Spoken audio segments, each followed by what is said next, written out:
My quiet coworker disappeared, but what I found on his computer left me terrified. Welcome to Fearytale. Subscribe for more interesting stories. Michael has always been a little bit secluded, you know. We've worked together for 8 years, and I still couldn't tell you a single thing about the guy. Very private guy. Anyway, he seemed like one of those fellows that are just constantly annoyed at being alive. I mean, don't get me wrong, we've always tried to include him, but he was always chilly. Polite, but like really chilly. It's like he didn't want anything to do with anyone. And, well, I can respect a guy doing his own thing. So I gave him his space, and I didn't think much about him anymore.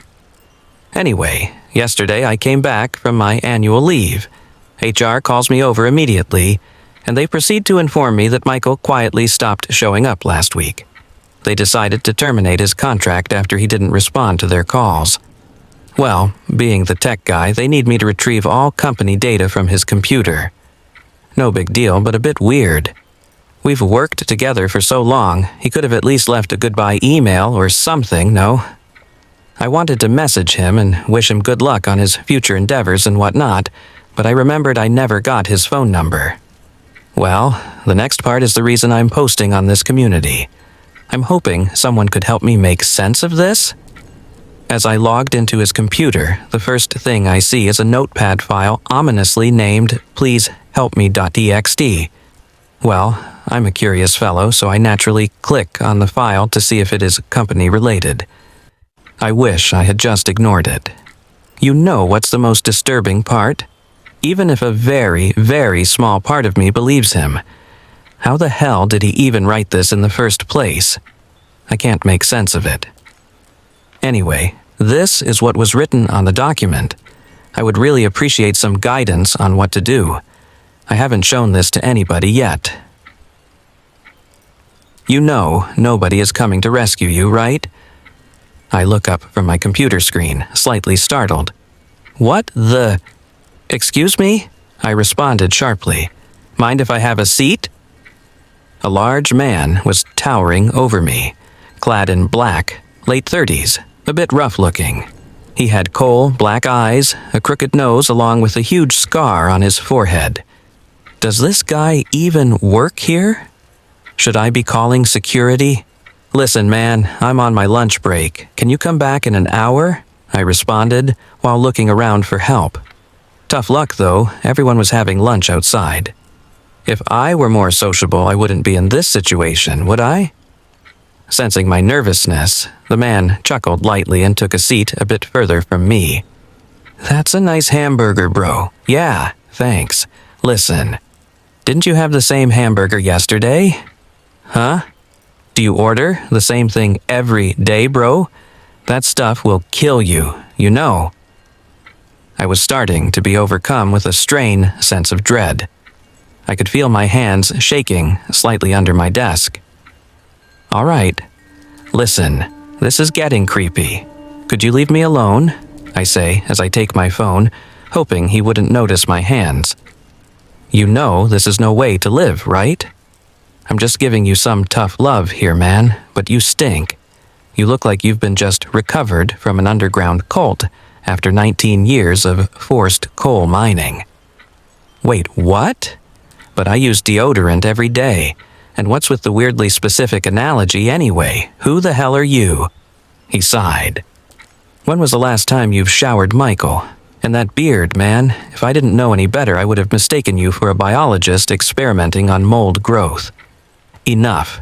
I'm not going to take hygiene lessons from a wannabe gangster. You don't scare me, you hear me? What do you want from me? My voice cracked towards the end of the sentence.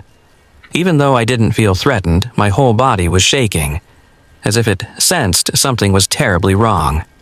The man silently observed me as I grew more and more uneasy. Well, what is this, exactly? Somebody paying you to prank me? Do you want my jacket, buddy? You're shaking. I was, uncontrollably. My teeth were chattering and I couldn't feel my legs at all. When did it get so damn cold? What the hell is happening here? It's okay, Michael. You can be yourself around me, the man says as he scoots his chair closer to mine. You haven't been doing that a lot lately, have you? I wanted to run away, to scream, anything at all, but my body continued to defy my commands. You know who I am, Michael? The man responded gently. He leaned forward towards me and I could see his eyes turn into a deeper shade of purple. You've never truly lived, have you? You've merely existed, like a lifeless husk. Michael, do you understand what it's like to feel alive? I didn't understand anything at all. His face progressively became a blur. I couldn't make out his features anymore. You've endured and you've fought very, very hard to tolerate your existence, haven't you, Michael? You poor thing. He reached out and started stroking my hair. You don't have to struggle anymore. No. Not in this place, man. I've always despised this place. Is this really it? I have to go in this stupid office? On this stupid chair where I wasted half of my life? No. Relax, fighter. You've done your best. Let me help you now. He took my hand. His touch was frosty, yet somehow also warm and gentle. I kept staring into his melancholic eyes. I still felt incredibly cold, but maybe he will take me to a warmer place. Well, I'm guessing you can probably imagine I was completely freaking out. My hair was standing up and I was sweating bullets. But my rational brain was still working, and I was ready to discard what I had just read as a creative exercise, or even some sort of practical joke. But you know, my heel didn't do jokes, ever. And even as I immersed myself in my work tasks and tried to forget about it all, I could still feel my skin crawling. By the end of the day, I went back home, goofed around with my kids, and fixed myself some tea to relax. It obviously didn't work. I put one of those dumb Netflix series on the TV and used it as ambient noise to try to fall asleep. But something kept nagging me, like I was missing a crucial piece of the puzzle.